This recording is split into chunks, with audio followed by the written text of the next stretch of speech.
Hello, I'm Atharv Seth, consultant in the Defensives and Alternatives Research Team. Welcome to the Frontier Podcast.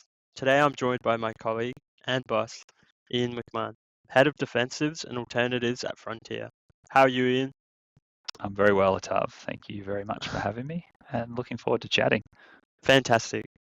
Today we take a deep dive into multi-asset credit, or MACs. Iain, my first question is, what are these MAC funds?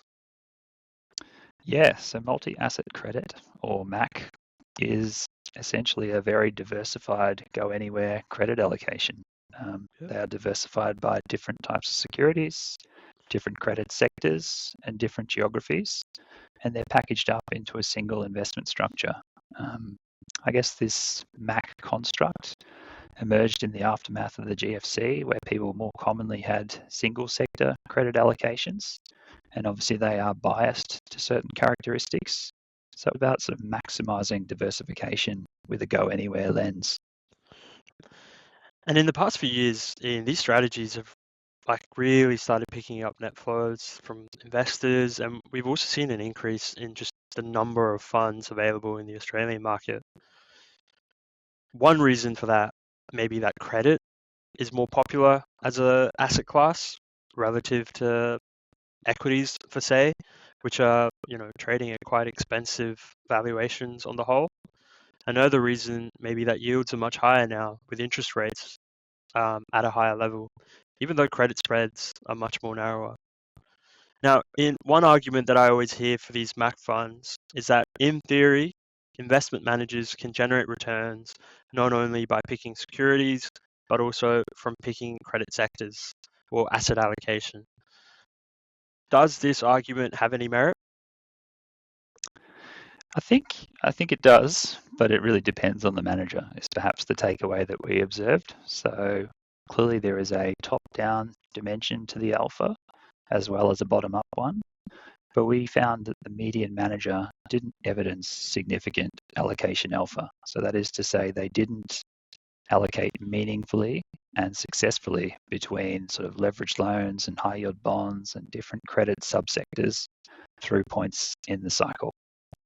Yeah, but the median manager from our analysis did outperform that 50-50 loans and high yield benchmark. But the, the driver of that was purely security selection. And that's been a very consistent source of alpha. And just going back to that allocation element though, over the long term, we don't see too much of a divergence between loans and bonds. But more recently, there has been a divergence in the performance between loans and bonds, especially in 2022 when rates sort of started climbing higher. So my question to you is, why has alpha from sector rotation or asset allocation been largely absent for the median manager? Yeah, I think when we talk about allocation alpha, we should, I guess, define which sort of sectors we're allocating between. So we most typically see a lot of leveraged loans and high yield bonds in multi-asset credit orientations. And then there can be some off benchmark or, other allocations, if you like, around that high yield core of the portfolio. So it's reasonable to expect high yield credit sectors to evidence similar return potential. Ultimately, it is a credit risk premium, but there's clearly some nuances around credit quality, sector composition, duration of respective credit instruments, risk of respective credit instruments, and you will get divergence period to period. So through the cycle, should be reasonably similar, but 2022, for example, where interest rates changed a lot and that duration aspect was very significant, clearly loans and high yield bonds can diverge in performance a lot. So I guess what we probably saw from the median manager at least was not significant tilts through points in the cycle, more of a strategic structural allocation to loans, high yield bonds, and other, if you will, the off benchmark piece. Yeah, I think the fundamental bottom-up orientation is sort of the most common in the MAC space.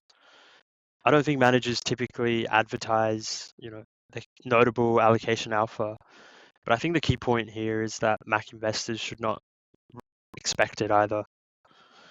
Well, the question then becomes if MAC returns are predominantly being driven by security selection, how does that security selection element compare against specialist managers offering standalone bonds or high yield bonds or leveraged loan funds? Yeah, I think that's the right question to ask. So if the allocation alpha is modest or at least manager dependent, how's the security selection stack up?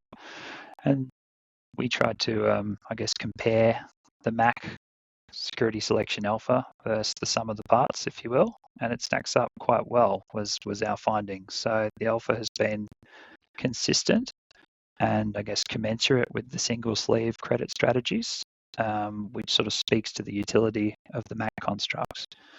And I think this isn't necessarily surprising, because if you think of the most well capitalized and best performed MAC managers, they often have standalone credit platforms in each of the respective sleeves. So a MAC credit manager might have a leveraged loan platform, they might have a high yield bond platform, they might have a structured credit platform, and so on and so forth. So a lot of these best security selection credit ideas transcend the platform, and there should be consistency of alpha, broadly speaking, from that bottom-up dimension, which is what we observed, which is great.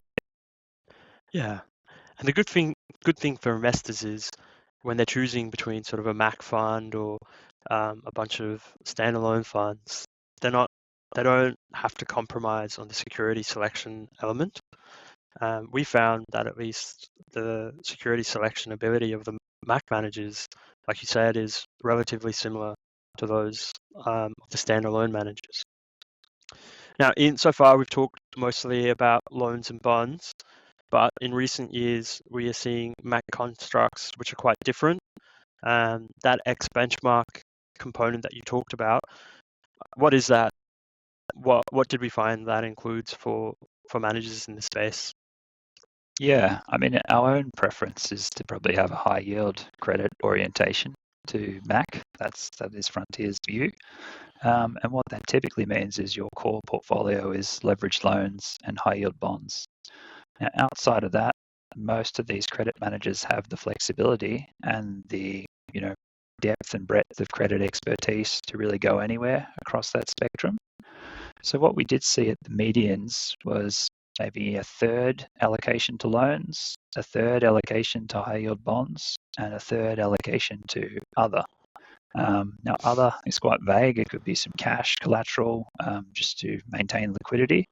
But more importantly, it could be other sorts of credit. So that's things like securitized credit, collateralized loan obligations, CLOs, emerging market debt, even some private debt at the margins. And I think as the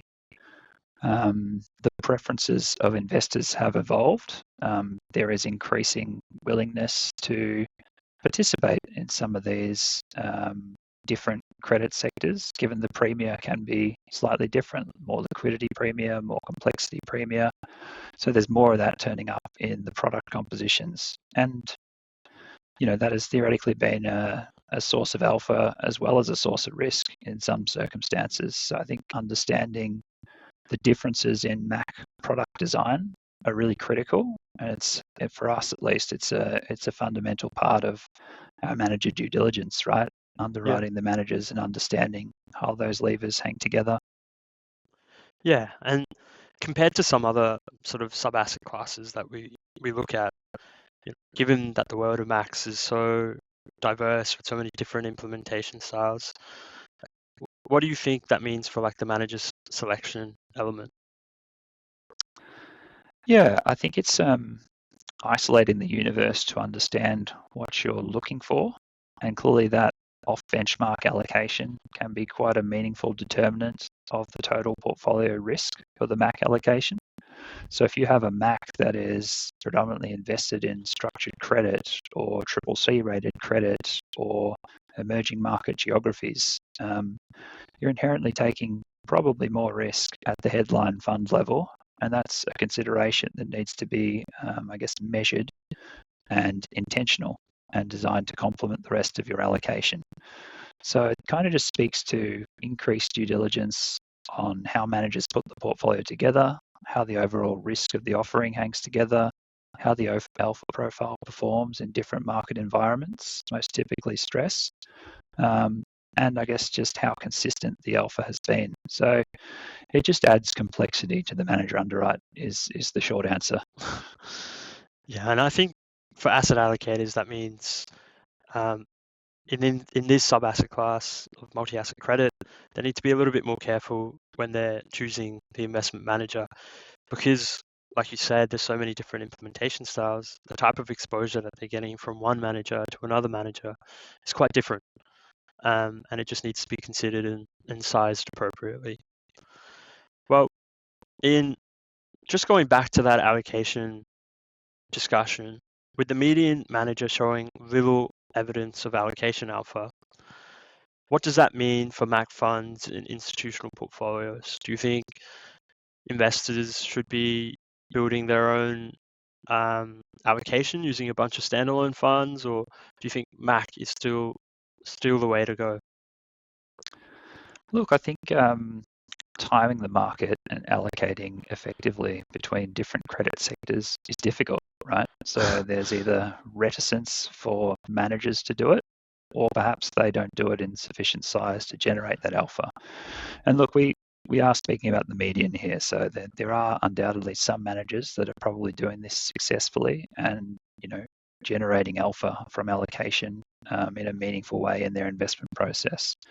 So you translate, I guess, the difficulties managers have in doing this and think about it as an investor. The question becomes, can I successfully allocate between the subsectors in a timely fashion? So to do that, you probably need sufficient investment expertise. You need proximity to the markets, and you have to be following the respective credit sectors closely. And you, I guess, need a dimension of skill, as well as all the operational products required to facilitate allocating between allocations.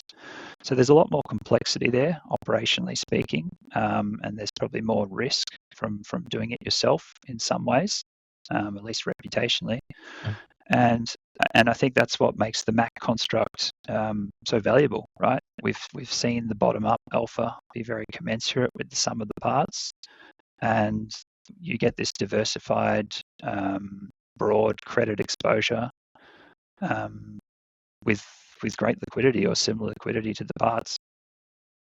Timing the market is hard, to say the least. But I think that's right. I think the key benefit of the multi-asset credit product is just how operationally convenient it is for asset allocators to get exposure to a diversified pool of mid-risk assets. Yeah, and I think on that point, we've certainly seen more product availability, more Australian unit trusts, fee compression, I guess different kinds of products which sort of fit different respective investor types or risk appetites. And a lot of that just increases the utility, doesn't it? Yeah. Thank you for your time, Iain, and thank you everyone for listening. If you'd like more information about MAC funds, please check out the full paper available on the Frontier website and across our socials. Please do not hesitate to reach out to your Frontier client team or the Defensives and Alts research team for more information about MAC funds and everything else. Thank you. Bye-bye. Thanks, Atharv.